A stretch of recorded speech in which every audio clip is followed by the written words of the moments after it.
Hi hello ವೀಕ್ಷಕರೇ, ನಮಸ್ಕಾರ friends. ಈ ಒಂದು ನನ್ನ ಯೂಟ್ಯೂಬ್ ಚಾನಲ್ಗೆ ನಿಮಗೆ ಆತ್ಮೀಯವಾದಂತೆ ಸ್ವಾಗತಗಳು ವೀಕ್ಷಕರೇ.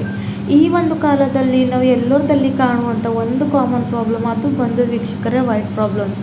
ವೈಟ್ ಹೇರ್ ಪ್ರಾಬ್ಲಮ್ಸು ಪ್ರತಿ ಒಂದು ಜನರಲ್ಲಿ ಕಾಣ್ತಾ ಇದೆ. ಚಿಕ್ಕ ಮಕ್ಕಳಿರಲಿ ಅಥವಾ ಯಾವುದೇ ವಯಸ್ಸಾದ ಜನರಲ್ಲಿ ಇದು ಒಂದು ಕಾಮನ್ ಪ್ರಾಬ್ಲಮ್ ಆಗಿಬಿಟ್ಟಿದೆ. ಇದನ್ನು ಕೆಮಿಕಲ್ ಬಳಸಿ ನಾವು ಅತಿ ಜಾಸ್ತಿ ಪ್ರಮಾಣದಲ್ಲಿ ಮತ್ತೆ ಇದನ್ನು ಮಾಡ್ತಾ ಇದ್ದೀವಿ. ಸೊ ಮನೆಯಲ್ಲಿ ಯಾವ ರೀತಿಯಾದ ಕೆಮಿಕಲ್ ಇಲ್ಲದೆ ನಾವು ಯಾವ ರೀತಿಯಾಗಿ ಮನೆಯಲ್ಲೇ ಇದನ್ನು ರೆಮಿಡಿ ಮಾಡ್ಕೊಂಡು ಅಪ್ಲೈ ಮಾಡಿಕೊಂಡ್ರೆ ನಮ್ಮ ಇರುವಂಥ ಬಿಳಿ ಕೂದಲನ್ನ ನಾವು ಕಪ್ಪು ಮಾಡ್ಕೊಳ್ಳೋದಂತ ಇವತ್ತು ನಿಮ್ಮನ್ನು ತೋರಿಸ್ಕೊಡ್ತೀನಿ ವೀಕ್ಷಕರೇ. ಅದ್ರಗೋಸ್ಕರ ನೋಡಿ, ಇಲ್ಲಿ ನಾನು ತೊಗೊಂಡಿರೋವಂಥದ್ದು ಒಣ ಕೊಬ್ಬರಿ ತೊಗೊಂಡಿದ್ದೀನಿ ವೀಕ್ಷಕರೇ. ಸೊ ಇವಾಗ ಅದನ್ನು ನಾನು ತುರ್ಕೊಳ್ತಾ ಇದ್ದೀನಿ. ನೀವು ಬೇಕಾದರೆ ಚಿಕ್ಕ ಚಿಕ್ಕ ಪೀಸಲ್ಲಿ ಕಟ್ ಕೂಡ ಮಾಡ್ಕೋಬಹುದು. ಇದು ಏನಕ್ಕೆ ಈ ರೀತಿಯಾಗಿ ಮಾಡ್ತಾ ಇದ್ದೀನಿ ಅಂತ ಮುಂದೆ ನಿಮ್ಮನ್ನು ಅರ್ಥ ಆಗುತ್ತೆ. ಸೊ ನೋಡಿ, ಇಲ್ಲಿ ನಾನು ಇದನ್ನು ಇವಾಗ ಗ್ರೇಟ್ ಮಾಡ್ಕೊಂಡಿದ್ದಾಗಿದೆ ವೀಕ್ಷಕರೇ. ಆಮೇಲೆ ಇದರೊಳಗಡೆ ನಾನು ಹಾಕ್ತಾ ಇರೋವಂಥದ್ದು ಕಲೋಂಜಿ ನಿಮ್ಮೆಲ್ಲರಿಗೆ ಗೊತ್ತಿದೆ ನಮ್ಮ ಕೂದಲ ಆರೈಕೆಗೂ ಎಷ್ಟು ಒಳ್ಳೆಯದಂತ. ನೋಡಿ, ಇವಾಗ ರೆಮಿಡಿ ಅನ್ನೋದು ಸ್ಟಾರ್ಟ್ ಮಾಡೋಣ. ಅದ್ರಗೋಸ್ಕರ ಒಂದು ಕಬ್ಬಿಣದ ಹಂಚವನ್ನು ನಾನು ಇಲ್ಲಿ ಬಿಸಿ ಆಗೋಕ್ಕೆ ಇಟ್ಟಿದ್ದೆ. ನೀವು ಇಲ್ಲಿ ಕಬ್ಬಿಣ ತವ ಆದರೂ ತೋರಿ ಅಥವಾ ಕಡೆ ಆದರೂ ತೋರಿ, ಬಾಳಿಗೆ ತೋರಿ, ಏನಾದರೂ ತೋರಿ ವೀಕ್ಷಕರೇ. ಕಬ್ಬಿಣದ ಮಾತ್ರ ಇರಬೇಕು. ಯಾಕಂದರೆ ನಮ್ಮ ಕೂದಲು ಆರೈಕೆ ಒಳ್ಳೆ ಸ್ಥಿತಿಯಲ್ಲಿ ಇರಬೇಕಂದ್ರೆ ಅದರಲ್ಲಿ ಐರನ್ ಅಂಶ ಇರಲೇಬೇಕು. ಹಾಗಾಗಿ ನಾನು ಇದನ್ನು ಬಳಸ್ತಾ ಇದ್ದೀನಿ. ಇವಾಗ ಅದರಲ್ಲಿ 1 ಸ್ಪೂನಷ್ಟು ಕಲೋಂಜಿನ ಹಾಕ್ಕೊಂಡು ಚೆನ್ನಾಗಿ ರೋಸ್ಟ್ ಮಾಡ್ಕೊಳ್ಬೇಕು ವೀಕ್ಷಕರೇ. ಇದರಲ್ಲಿ ಇರ್ತಕ್ಕಂಥ ಆಯಿಲ್ ರಿಲೀಸ್ ಆಗಬೇಕು. ಅಲ್ಲಿವರೆಗೂ ನಾವು ಲೋ ಟು ಮೀಡಿಯಮ್ ಫ್ಲೇಮಲ್ಲಿ ಇಟ್ಕೊಂಡು ಇದನ್ನು ರೋಸ್ಟ್ ಮಾಡ್ತಾ ಹೋಗಬೇಕು ವೀಕ್ಷಕರೇ. ಆಮೇಲೆ ಇವಾಗ ಇದರಲ್ಲಿ ನಾನು ತುರಿದಿಟ್ಕೊಂಡಿರೋಂಥ ಒಣ ಕೊಬ್ಬರಿ ಕೂಡ ಹಾಕ್ಕೊಂಡಿದ್ದೀನಿ ವೀಕ್ಷಕರೇ. ನಿಮ್ಮೆಲ್ಲರಿಗೆ ಗೊತ್ತಿರೋವಂಥನೇ ವಿಷಯ, ಕೊಬ್ಬರಿ ಎಣ್ಣೆ ನಮ್ಮ ಕೂದಲು ಆರೈಕೆಗೆ ಎಷ್ಟು ಒಳ್ಳೆಯ ರೀತಿಯಲ್ಲಿ ಇಡುತ್ತೆ ಅಂತ ನಿಮ್ಗೆ ಗೊತ್ತೇ ಇದೆ. ಸೊ ಇದನ್ನು ಕೂಡ ನಾವು ಹೇರ್ ಡೈ ಮಾಡ್ಕೊಂಡು ಅಪ್ಲೈ ಮಾಡಿಕೊಂಡ್ರೆ ಇದರಿಂದ ಯಾವುದೇ ರೀತಿಯಾಗಿ ನಮಗೆ ಸೈಡ್ ಎಫೆಕ್ಟ್ ಆಗೋ ಚಾನ್ಸಸ್ ಇಲ್ಲ, ಅಥವಾ ಒಂದು ಕೂಡ ಇದರಿಂದ ನಮಗೆ ದುಷ್ಪರಿಣಾಮವನ್ನು ಆಗೋದಿಲ್ಲ ವೀಕ್ಷಕರೇ. ಹಾಗಾಗಿ ಆದಷ್ಟು ನ್ಯಾಚುರಲ್ ರೆಮಿಡೀಸ್ನ ಬಳಸ್ತಾ ಬಂದರೆ ಎಷ್ಟೇ ಒಂದು ಬಿಳಿ ಕೂದಲು ಸಮಸ್ಯೆ ಇರಲಿ ಅಥವಾ ಹೇರ್ ಫಾಲ್ ಸಮಸ್ಯೆ ಇರಲಿ ಕಡಿಮೆ ಆಗೇ ಆಗುತ್ತೆ ವೀಕ್ಷಕರೇ. ಸೊ ಕೆಮಿಕಲ್ ಎಷ್ಟೇ ಬಳಸಿದ್ರೂ ಕೂಡ ನಮಗೆ ಇಂಥ ಒಂದು ರಿಸಲ್ಟ್ನೂ ಪಡ್ಕೊಳ್ಳೋಕ್ಕೆ ಆಗೋದಿಲ್ಲ. ನೋಡಿ, ಕೆಮಿಕಲ್ ಯೂಸ್ ಮಾಡೋದ್ರಿಂದ ಅದರಿಂದ ನಮ್ಮ ಹೇರ್ ಅಂತೂ ಸ್ಕ್ಯಾಲ್ಪ್ ಅಂತೂ ಡ್ಯಾಮೇಜ್ ಆಗೇ ಆಗುತ್ತೆ. ಜೊತೆಗೆ ಅದರಿಂದ ನಮ್ಮ ಸ್ಕಿನ್ ಮೇಲೆ ಅಥವಾ ನಮ್ಮ ಕಣ್ಣಿನ ಮೇಲೆ ಕೂಡ ಭಾಳಷ್ಟು ಸೈಡ್ ಎಫೆಕ್ಟ್ ಆಗುತ್ತೆ ವೀಕ್ಷಕರೇ. ಹಾಗಾಗಿ ಅದನ್ನು ಬಳಸೋದು ನಿಲ್ಲಿಸಿಬಿಡಬೇಕು.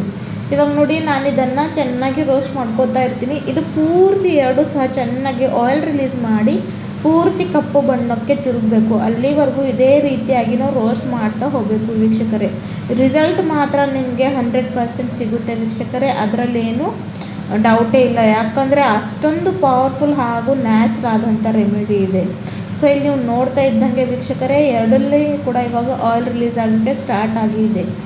ಸೊ ನೋಡಿ, ಕಲೋಂಜಿ ಅಂತೂ ನಿಮ್ಗೆ ಗೊತ್ತಿದೆ, ನಮ್ಮ ಕೂದಲ ಆರೈಕೆಗೆ ಕಪ್ಪು ಬಣ್ಣ ಇಡೋಕ್ಕೆ ಅದು ತುಂಬಾ ರೀತಿಯಲ್ಲಿ ಹೆಲ್ಪ್ ಮಾಡುತ್ತೆ. ಹಾಗೂ ಕೊಬ್ಬರಿ ಕೂಡ ವೀಕ್ಷಕರೇ, ಇದರಲ್ಲಿ ಇರ್ತಕ್ಕಂಥ ಆಯಿಲ್ ನಮಗೆ ಇರುವಂಥ ಬಿಳಿ ಕೂದಲು ಸಮಸ್ಯೆ ಆಗಲಿ ಅಥವಾ ನಮ್ಮ ಸ್ಕ್ಯಾಲ್ಪ್ನಲ್ಲಿ ಇರ್ತಕ್ಕಂಥ ಡ್ರೈನೆಸ್ನ ಕಡಿಮೆ ಮಾಡುತ್ತೆ. ಹಾಗಾಗಿ ಎರಡನ್ನು ಕೂಡ ಬಳಸ್ಕೊಂಡು ಇವತ್ತು ಈ ರೆಮಿಡಿನ ಹೇಳ್ಕೊಡ್ತಾ ಇದ್ದೀನಿ. ಹಾಗೂ ವಿಡಿಯೋನ ಕೊನೆಯವರೆಗೂ ನೋಡಿ ವೀಕ್ಷಕರೇ, ಅಂದರೆ ನಿಮಗೆ ಅರ್ಥ ಆಗುತ್ತೆ. ಹಾಗೂ ಇಲ್ಲಿವರೆಗೂ ನನ್ನ ಚಾನಲ್ನ ನೀವು ಸಬ್ಸ್ಕ್ರೈಬ್ ಮಾಡ್ಕೊಳ್ಳಿಲ್ಲ ಅಂದರೆ ವೀಕ್ಷಕರೇ ಖಂಡಿತವಾಗ್ಲೂ ಸಬ್ಸ್ಕ್ರೈಬ್ ಮಾಡ್ಕೊಳ್ಳಿ. ನಾನು ಭಾಳಷ್ಟು ಟಿಪ್ಸ್ನ ಕೊಡ್ತಾ ಇರ್ತೀನಿ, hair remedies, face remedies. So ಇದರಿಂದ ತುಂಬಾ ಬೆನಿಫಿಟ್ ಆಗುತ್ತೆ ವೀಕ್ಷಕರೇ. ಸೊ ನೋಡಿ, ಇವಾಗ ನಾನು ಇದನ್ನು ಚೆನ್ನಾಗಿ ರೋಸ್ಟ್ ಮಾಡ್ಕೊತಾ ಇದ್ದೀನಿ, ನೀವು ನೋಡ್ಕೊತಾ ಇರ್ಬೋದು. ಇವಾಗ ಈ ಒಂದು ಸಂದರ್ಭದಲ್ಲಿ ವೀಕ್ಷಕರೇ ಇದನ್ನು ರೋಸ್ಟ್ ಮಾಡ್ಕೊಂಡಿದ್ದು ಆದ್ಮೇಲೆ ಏನು ಮಾಡ್ಕೊಳ್ಳೋಣ ಅಂತ ಕೂಡ ನೋಡ್ಕೊಳ್ಳೋಣ ಮುಂದಕ್ಕೆ. ಸೊ ನೋಡಿ, ಇವಾಗ ಇದು ಚೆನ್ನಾಗಿ ಕಪ್ಪು ಬಣ್ಣ ಬರೋಕ್ಕೆ ಇವಾಗ ಫುಲ್ಲು ಸ್ಟಾರ್ಟ್ ಆಗಿದೆ, ನೀವು ನೋಡ್ಕೊಳ್ಬಹುದು. ಈ ರೀತಿಯಾಗಿ ಇದನ್ನು ನಾವು ರೋಸ್ಟ್ ಮಾಡ್ಕೊಳ್ಬೇಕಾಗುತ್ತೆ ವೀಕ್ಷಕರೇ. ಇನ್ನೂ ಸ್ವಲ್ಪ ಇದರಲ್ಲಿ ಇದೆ. ಸೊ ಪೂರ್ತಿಯಾಗಿ ಕಪ್ಪು ಬಣ್ಣ ತಿರುಗೋವರೆಗೂ ರೋಸ್ಟ್ ಮಾಡ್ಕೊಳ್ಳೋಣ. ಸೊ ಈ ಒಂದು ರೆಮಿಡಿನ ಹಚ್ಕೊಳ್ಳೋ ಮುಂಚೆ ನೋಡಿ ವೀಕ್ಷಕರೇ, ಒಂದು ಧ್ಯಾನದಲ್ಲಿರಲಿ. ಸೊ ನೋಡಿ, ಪ್ರತಿಯೊಂದು ಜನರಿಗೆ ಪ್ರತಿಯೊಂದು ರೆಮಿಡಿ ಸೂಟ್ ಆಗುತ್ತೆ ಅಂತ ಹೇಳೋಕ್ಕೆ ಆಗೋದಿಲ್ಲ. ಎಲ್ಲರ ಸ್ಕ್ಯಾಲ್ಪು ಬೇರೆ ಬೇರೆ ರೀತಿಯಾಗಿ ಇರುತ್ತೆ ವೀಕ್ಷಕರೇ. ಹಾಗಾಗಿ ಯಾರಿಗೆ ಯಾವುದು ಸೂಟ್ ಆಗುತ್ತೆ ಅದನ್ನು ಕಂಟಿನ್ಯೂ ಮಾಡ್ತಾ ಬಂದರೆ ಖಂಡಿತ ರಿಸಲ್ಟ್ ಸಿಕ್ಕೇ ಸಿಗುತ್ತೆ ವೀಕ್ಷಕರೇ, ಅದರಲ್ಲಿ ಡೌಟೇ ಇಲ್ಲ. ಸೊ ಹಾಗಾಗಿ ಯಾವೊಂದು ರೆಮಿಡಿ ನಿಮಗೆ ಯೂಸ್ ಆಗುತ್ತೋ ಅದರಿಂದ ನಿಮಗೆ ಏನೂ ಆಗೋದಿಲ್ಲ ಅಂದರೆ ಖಂಡಿತವಾಗ್ಲೂ ಅದನ್ನು ನೀವು ಕಂಟಿನ್ಯೂಸ್ ಬಳಸ್ತಾ ಬನ್ನಿ, ರಿಸಲ್ಟ್ ಸಿಕ್ಕೇ ಸಿಗುತ್ತೆ. ಇವಾಗ ನೋಡಿ, ಅದನ್ನು ಚೆನ್ನಾಗಿ ರೋಸ್ಟ್ ಮಾಡಿಕೊಂಡು ಇಲ್ಲಿ ನಾನು ಮಿಕ್ಸಿ ಬೌಲ್ಗೆ ಹಾಕ್ಕೊಂಡು ಚೆನ್ನಾಗಿ ಪುಡಿ ಮಾಡ್ಕೊಂಡು ಬಂದಿದ್ದೀನಿ. ನೀವು ಇಲ್ಲಿ ನೋಡ್ಕೊಳ್ಬೋದು ಯಾವ ರೀತಿಯಾಗಿ ಅದು ಇದನ್ನು ಅಂಟ್ಕೊಂಡಿದ್ದೇವೆ.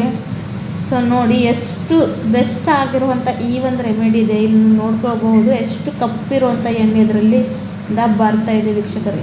ಸೊ ಭಾಳಷ್ಟು ತುಂಬಾ ಒಳ್ಳೆಯದಾದಂಥ ರೆಮಿಡಿ ಇದೆ.